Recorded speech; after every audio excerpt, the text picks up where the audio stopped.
All right, everyone. Donald Trump has effectively done it. As I said before, if he ever reached 60 in aggregated national polling, there's really not enough breathing room as long as there's more than one other candidate for them to win any state. Again, it doesn't trickle down fully to individual states. Iowa, New Hampshire, etc., the early states where people are disproportionately spending more ad money, more time campaigning, naturally they perform a little bit better.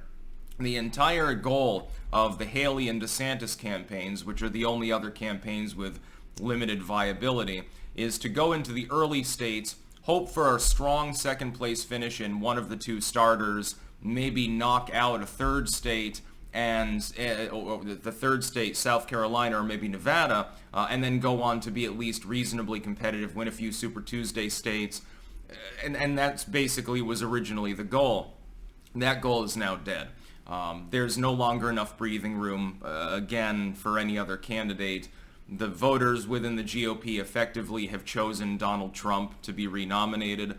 This certainly will sour people from the DeSantis or Haley campaigns, but I mean, it is a collective Democratic effort, small d Democrat, of course, within the primaries. It's by popular vote. The electors are then sent forth. And the delegates are sent forth, and then they choose a candidate. And since that's now off the table, effectively what they're hoping for is that Donald Trump is dead, incapacitated, or prevented from being the GOP candidate by the GOP itself in a brokered convention. I stick by my prediction that if Trump rose above 60, that was the tipping point.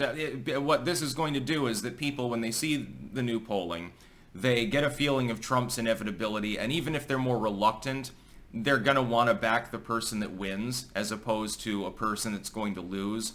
And the fact that Trump's lead in Iowa is not near his now nearly 50-point lead nationally and is closer to maybe 30 or thereabouts is not in the end, in my opinion, going to make a big difference.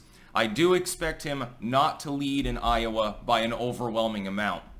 I do believe that either DeSantis or Nikki Haley will manage to sweep up an unexpectedly large margin of voters. The problem becomes their death grapple, where DeSantis and Haley both really need that second place victory to justify even going beyond Iowa, maybe New Hampshire. If they grapple with one another, let's say one of them wins second place, again, with a stronger than expected showing, and this is entirely possible for all of the starting states because of the disproportionate campaign time and ad money and so forth. If they each win one of the first two states, and Nikki Haley probably gets second in South Carolina, maybe DeSantis takes Nevada, going into Super Tuesday, it would be absolute suicide for DeSantis to be in. It wouldn't make sense at that point. Nikki Haley's meteoric rise, which was also, it's exactly the same news cycle as DeSantis many months ago when he was riding high. Well, the meteoric rise of the challenger against Donald Trump, it's the same thing. The legacy media is rehashing the same thing for Haley because DeSantis fell off a cliff basically through ineptitude. Again, I don't have the biggest stick up my ass in the world about Ron DeSantis ideology. He just made too many mistakes. Haley is running a more strategic campaign. She's being astroturfed the same way. But when she doesn't win any of the starting states, what justification is there for her to remain in the game? You're going to end up in the end probably with Ramaswamy dropping out at some point in the first four states and endorsing Trump presumptively. That would be the likelihood in his case. I know that Scott and Pence didn't endorse anyone. Pence waffling as usual. He wanted to straddle that line, but for some reason he still thinks that he's going to find some coalition of people that actually likes him. At this point, it's not to get elected, it's just to have a friend in the world that isn't his wife or something like that. Or the kids in his dungeon, perhaps. I mean, he is Mike Pence, so, I always had my suspicions about the dude. I think that I was perfectly borne out and justified in that, and that people that originally said I was wrong for discounting him and not liking him as a VP or running mate originally, I think that I was the one that was right on that one. I think that 100% of them now agree with me, by the way. Donald Trump will win all of the states in the primary. The trials aren't going to, I think, meaningfully hurt him. What we're seeing here is more of a solidification than anything else. What we saw when he went to the football game the other day was a very carefully curated message by both the DeSantis and legacy media anti-Trump campaigns to say that he was booed at the stadium. He was briefly by a few hecklers when he first got there. Then he received a standing ovation in the stadium before thousands and thousands of people. This is the sort of energy that you need in a campaign. It's not the sort of energy that you see with any of the other campaigns. You know, and effectively, Chris Christie will probably be the last man standing simply because his TDS is so absolutely severe and his ego so bloated and huge. Yes, I'm using the term bloated, by the way, for a reason. He does the same thing, so it's all good. He'll remain in just to spite Trump. It'll, by the way, be funny. When the race does narrow down to Trump versus one other person with any name recognition, that other person's poll number is the true never Trump voters. We're going to see exactly what happens when that occurs. Trump will win. He will be the nominee unless he dies or is incapacitated and therefore incapable of continuing or incapable of maintaining. So he goes Fetterman mode or something like that. It's possible, in his mid-70s, or he's disqualified. Again, if Trump is disqualified, it doesn't matter who they choose to be GOP nominee. I can guarantee I'll call the election on that same day and say the Republicans will get wiped out off the face of the earth.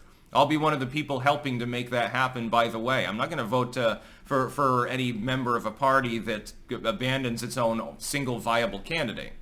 And by the way, another thing has become evident to more and more people. Matchup polling at first, months ago, was more spotty. Trump was like, he's kind of breaking even against Joe. Other candidates do better. Now they have to cherry pick through the matchup polling because they got more name recognition. The more people know about Nikki Haley, the more they fucking hate her. They don't poll for Christie and usually Ramaswamy because we know that they're not going to be nominated. And with DeSantis, he already pissed away half of his coalition through mismanagement. So it's going to be very funny at whatever time it happens. When Trump has clinched, in my opinion, already now. But when he officially clinches, so he no longer has any viable competitors left, and you have one also ran, which I presume will be Chris Christie. I genuinely think he'll stick it in as long as he can possibly finance a campaign. He'll still be there. It'll be fun to see how many votes that person is getting. That will be the true Trump derangement syndrome sufferers within the GOP, plus independents that take the GOP ballot due to their ideological lean that simply dislike Donald Trump for one reason or another too much to support him. But he'll be the nominee. Again, less a brokered convention or death. He'll go on to face Joe Biden, presumptively. Again, Biden's not facing any significant opposition. He's an incumbent, technical incumbent.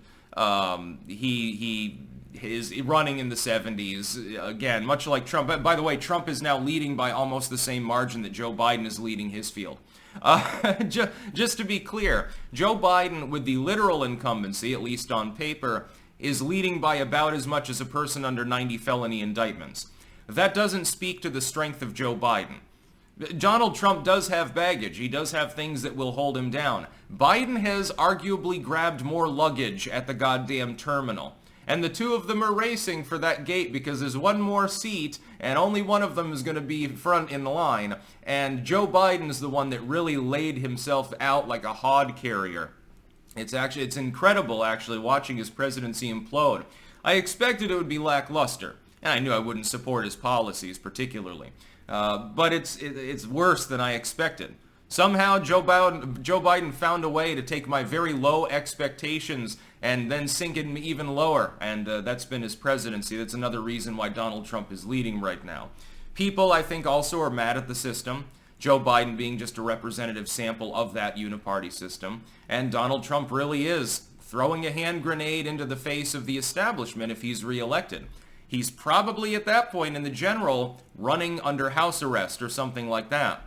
It's the ultimate fuck you to the system. There's nothing more American, and I think there are some voters that are motivated solely by that as well.